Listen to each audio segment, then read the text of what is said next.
My name is Amelia Abreu, and I live in Portland, Oregon. I am a lifelong systems geek, and I'm very happy to be here with you all today. I'm a design researcher and UX designer, and I work primarily with engineering and security teams. And I have a lot of conversations about systems, and I often feel like I have to push the present over the future. Like, yeah, I know the next release is going to be awesome in this different way, but here's the problems that people are facing now.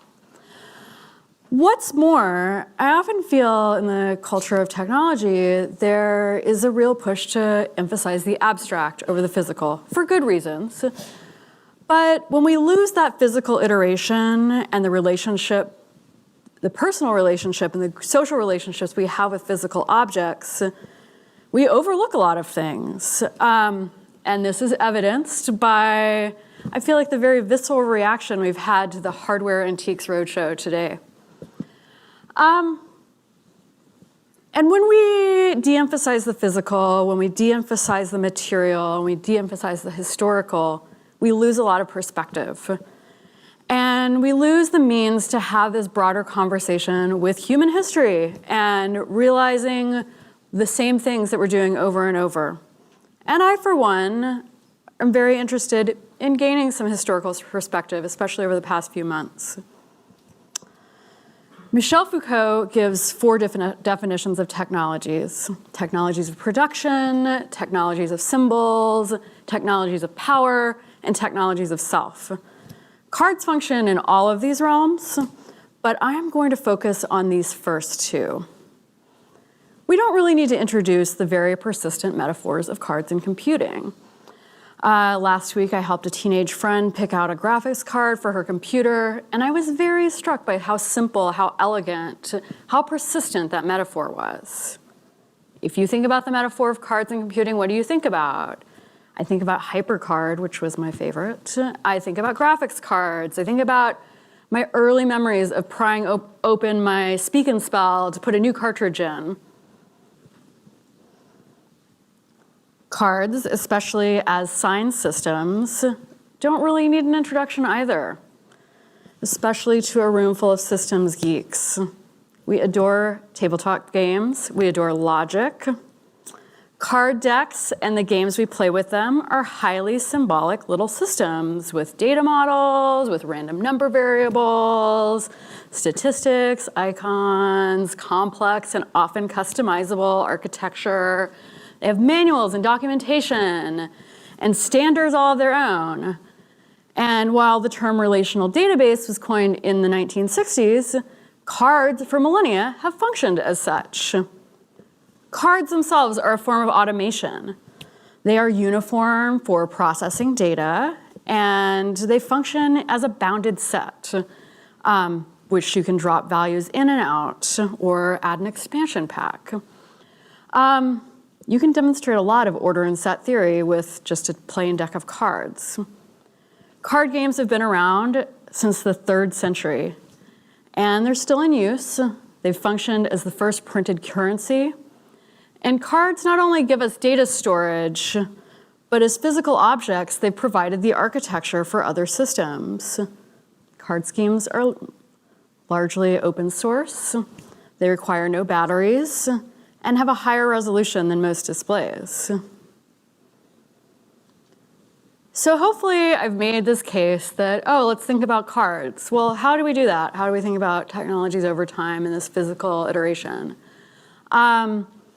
The field of material culture, I think, is a very good lens for this. And this was an approach that's been developed as an offshoot of anthropology and archaeology to understand this relationship between human actions and artifacts. You can see here ISO 710. If you have in your pocket, you probably have many cards, all that adhere to ISO 710, even if inadvertently. You'll have punch cards, key cards, card games, flashcards, gift cards, credit cards. But to To move forward, I'm going to first talk about cards as science systems and go in a chronological order.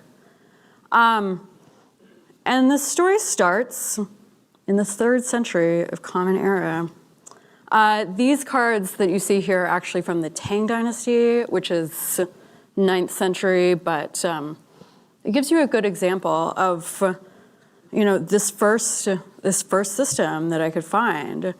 They're referred to as money cards, and they're a 3-suited deck with about 244 cards. Things have changed a little bit over the millennia. And they're stiff paper cards, and it's played similar to mahjong. The Chinese character ka means card. So, looking into the backstory of cards as systems, the first reference you can find is from a general who threw his subordinates' card games into the river, saying it was a game for drovers and swineherds. I don't actually know what that means, but this is really interesting because this is not, it wasn't even worth noting that folks were playing cards. It's worth noting, this is what made it to the records, is that he got mad at a system, which I think that's part of loving a system, is also getting mad at it. There are a lot of mistresses in the history of cards. The accounts of male players, often emperors or generals, often attribute the source of the game to their mistresses, women who, of course, are nameless across history. Then still into the first millennia, we have the high ancestor who assembled his nobles to play together for embroidered rugs, which switch the context a little bit, and my uncles do that like every Saturday. Then, folks have tried to ban Ipu and threatened folks with the headsman, but I think history won out. And when we do recognize our own humanity in these very long ago systems, I think that we really connect to something that's very valuable, both in building and maintaining technologies. So next I'm going to switch gears into thinking about cards as technologies of production. And I can think about several ways that this has occurred in my own life. When I taught database design, I used index cards to help demonstrate models. And it turns out that carding of textiles was very much a process of what built our first, what we would consider computers. The theorist Sadie Plant makes this point as well by saying that it's these physical textile elements of computing that still exist. We just don't think about them.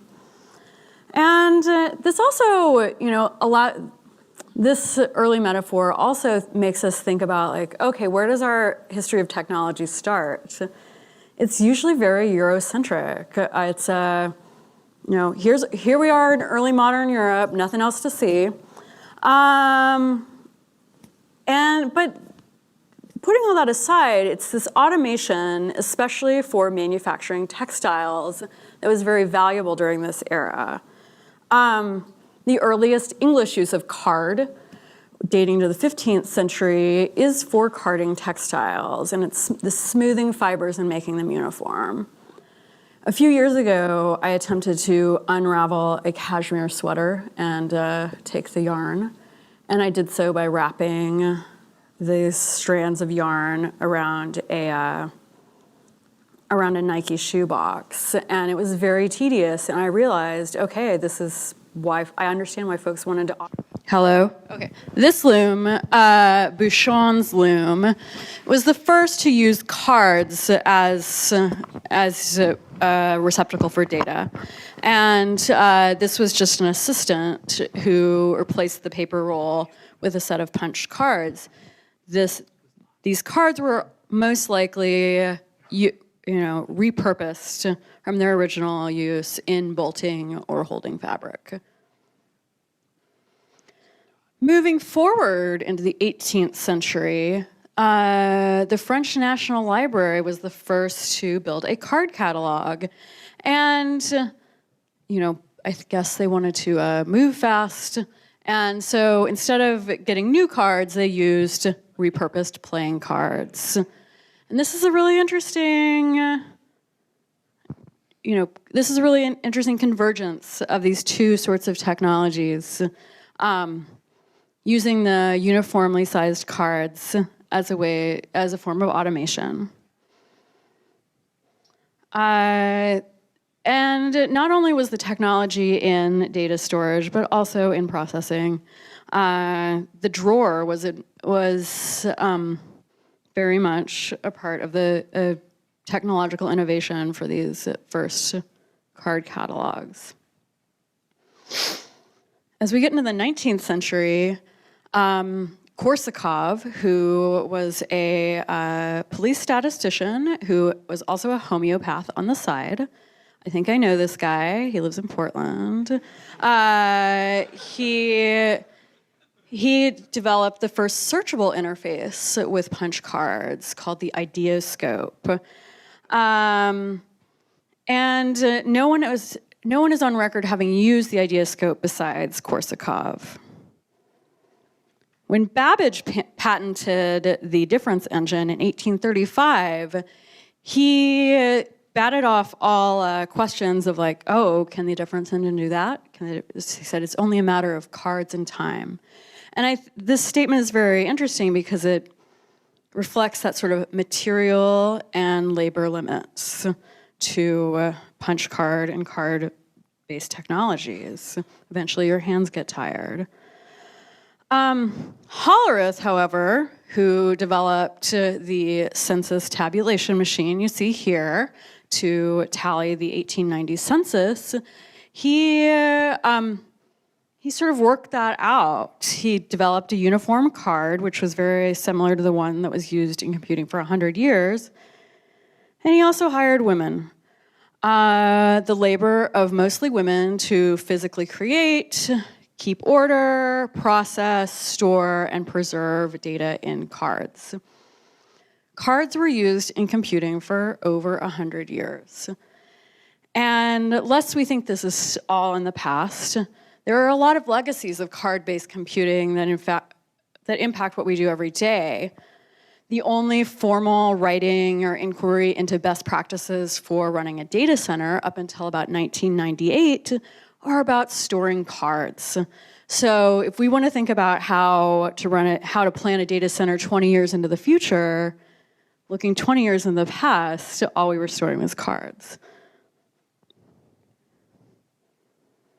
And on a side note, on my birth certificate, it says mother's occupation, computer operator. And I never really thought about this, even though I've been working in computing for my entire adult life. And I called my mother up on the phone a few weeks ago, and I said, "Mom, it says on my birth certificate that you're a computer operator, and I've never asked you about the punch cards." And she said, "Well, actually, I worked on the 10-key machine because I'm left-handed, and you couldn't get hired as a punch card operator if you were left-handed." And I was like, "Thanks, Mom, for giving me that really illustrative example about how automation and accessibility are often at odds."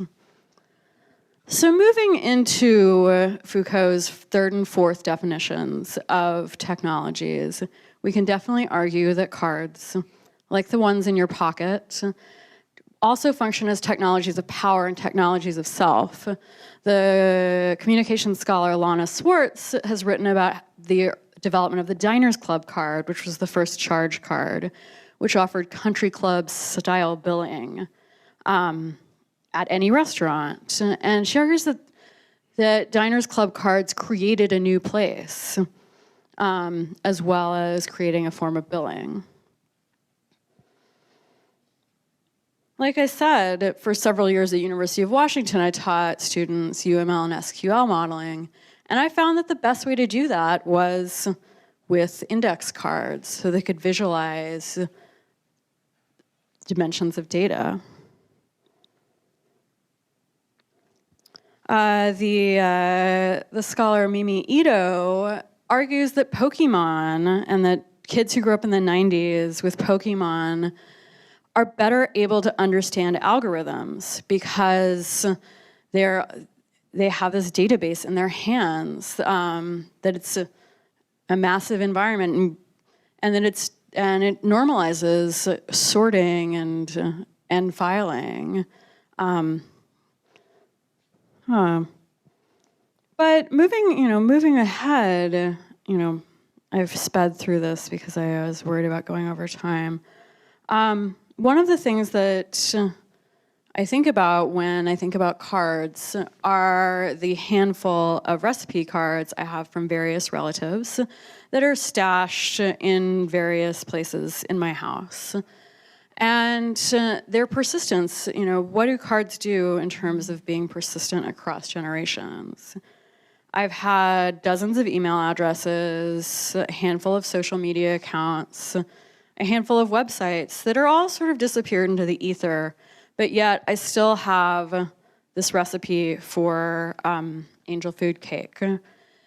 And as we design systems, I think it's very interesting to think about what does analog do best, what does paper do best, and what impacts how we see them and how we perceive their history. I originally did this, presented this as part of a installation at the Recompilers pop-up shop in Portland, and I brought several sets of cards. I had a card catalog drawer, I had a set of tarot cards, I had a set of the IDEO design cards. And as we end the day, I think it's really worthwhile to think about that tactile sensation. And if anyone wants to share a deck of cards with me afterwards, please feel free to find me. Thank you.